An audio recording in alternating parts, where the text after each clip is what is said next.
Yo, what's up mga boss? Are, si Stephen Curry. Nakasyam na 3 points.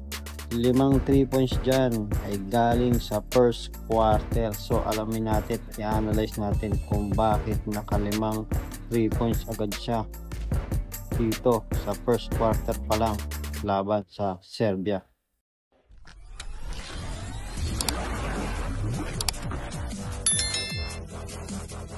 Unang tira niya sa 3 points, Sala, dahil nag-fake pa siya. Alam naman natin na ang kanyang tira ay quick release, kaya nahabol siya at nadepensahan, kaya tapon ang sabaw.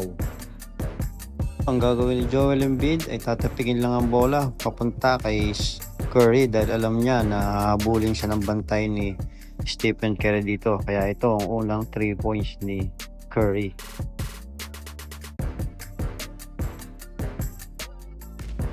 Play na to, cross pass kay Booker, slide si Booker. Ang akala nila kay Holiday ipapasa dahil open si Holiday sa ilalim, pero ang play na to ay na kay Curry, kaya yun, padalawang 3 points nakuha ni Curry. Dito sa patatlong 3 points niya, double high pick, una kay Lebron. Makatakas naman kay Lebron, na doon naman si Joel Embiid para mag-pick para sa kanya, kaya yun, nakuha niya ang patatlong 3 points niya.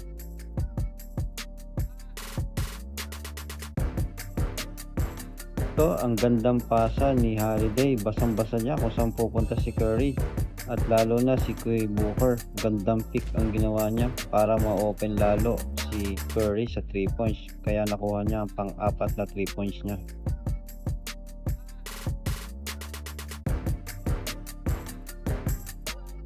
Dito ang ganda ng move niya, slide fake papasok sa loob, tapos balik papuntang 3 points, shot fake, tapos quick release, boom, yun, nakuha na ang pang-limang 3 points niya.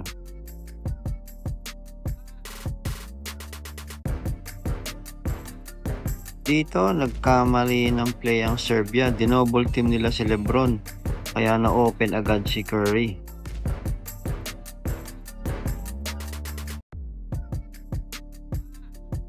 Dito ang ganda ng pick ni Joel Embiid, tapos ang ganda ng pick ni Curry.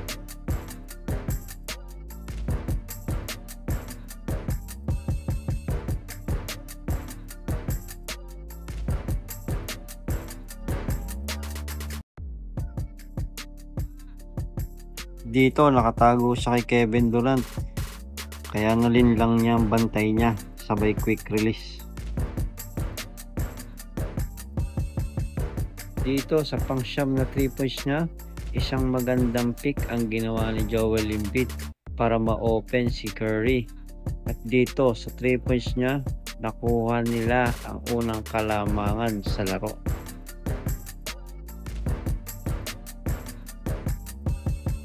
Sa 33 minutes niyang paglalaro, meron siyang 12 out of 19 sa field goals, 3 out of 5 sa 2 points field goals, 9 out of 14 sa 3-point field goals, 3 out of 3 sa free throw, 8 rebounds at 36 points.